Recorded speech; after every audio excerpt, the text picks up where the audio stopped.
Yesterday we took 3-year-old Dutch Shepherd Torah to the Driffield Agricultural Show.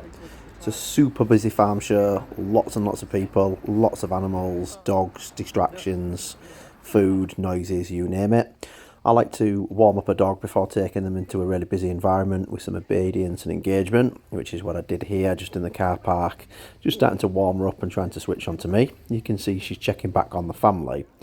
This is typical for Torah, this is a personality, and you're just about to see the importance.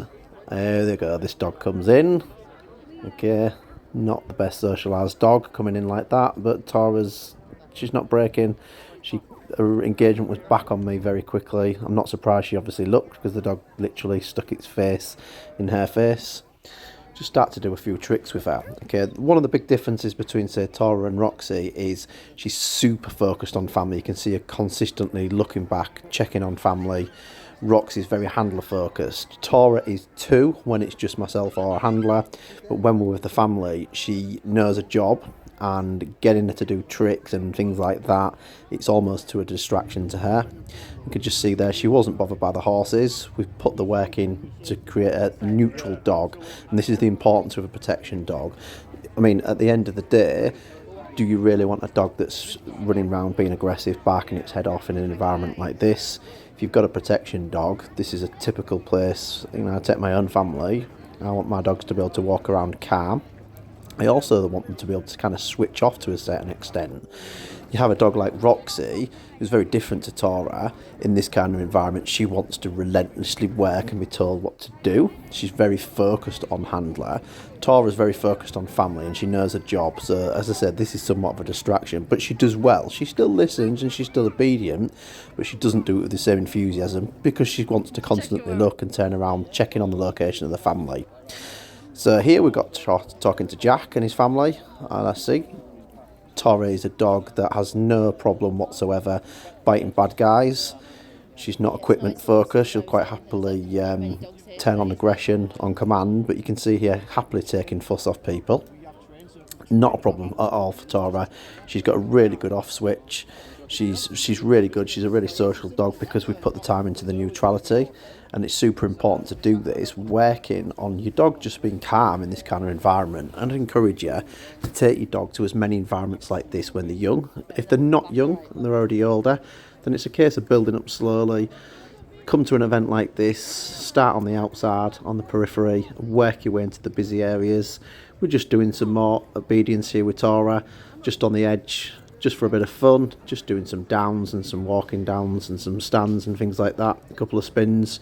She's enjoying it. There we go. Okay, so it's important when you're selecting your rewards in an environment like this, you're going to need to go suitably high. If you go too low, you're not going to get your dog's engagement. If you go too high, you can send them loopy, and the drive can go too high, and then certainly with the working breeds, it can lead to what we call leakage. You can have a dog barking and things like that. So you've got to go in at the right level. For Torah here, I was just working it with sausage, and it was just about enough. She was working enthusiastically enough for me, given her personality type. I think with all these rewards that we were given it was a hot day yesterday. We decided to make our way and get our burger as we're heading on down there now, and just continue to work obedience with her. You can see she's really good at this kind of obedience. So she's not super fast with it today. It was very hot as well, which I don't think helped. But you can see again in these pretty much unedited videos, no dog's perfect. She's keeping really good engagement with them. The time that goes into the engagement with the dogs, it can't be underestimated, the importance of it, because it pays off and it pays dividends in a place like this. If your dog is looking at you, they're not looking at people, they're going to be listening, and that's what you want. Again, Torah just checks there on the family that are walking behind me. She's focused on her job. She knows her job is protecting me and my family, so she wants to ensure that they are where they are.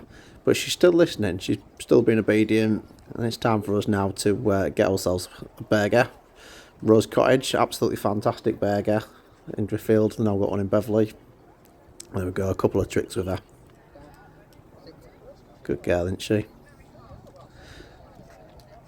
There we go. Okay.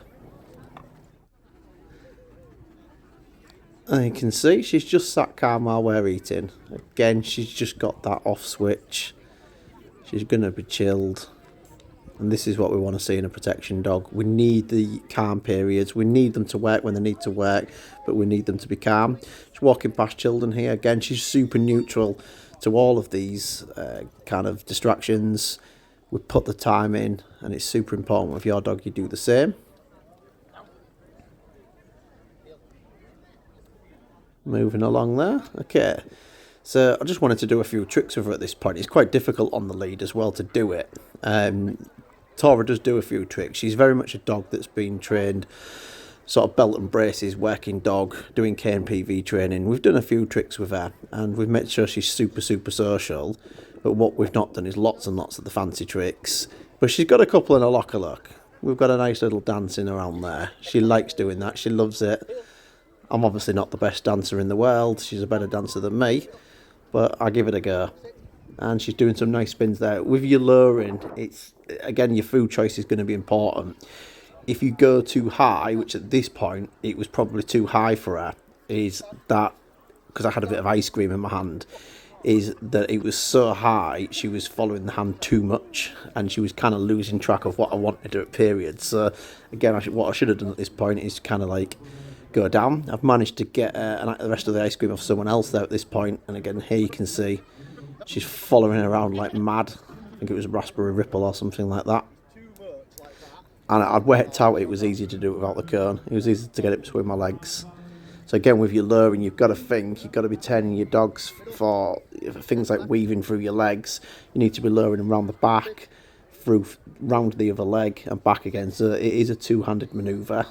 So some people try and do it with one hand and realise where they kind of end up twisting the back and struggling with it. Like to go into a dance. Here's another little trick that we like and she loves doing that we've been working on. Lish was working on this now Beverly Glass a couple of months ago, and she does it quite well now. It's going to be a little based on the dance, and it's a carry on from that. Everything in dog training is a case of step. Everything leads to something else. Even small steps will lead to big improvements. And we started off with that dance, as I call it, onto the back legs. And she's going to go into another trick now. I say that Liz has been working on that I absolutely love. And here she goes. So she's up onto the back legs. She's just about to do it any second. And there we go, a kangaroo jump. Okay, a little bit silly, but there she goes. She absolutely loves this kind of jumping. She loves it, tails wagging. She loves that trick. And we just took her to a quiet section there. There was all the horses behind there. There was Ben Atkinson, famous horse trainer, I guess, is the right phrase, but fantastic show that Ben puts on. Really enjoyed that. And she just jumped up there, landed on her front. She's had a really good day today. I say it's important that dogs go to events like this. It keeps them well behaved. If you've got to expose them to behave in the first place. Obviously it's difficult with all the dogs that are already displaying reactivity, but it's something that we can work on. So get in touch if you want a dog to behave like this.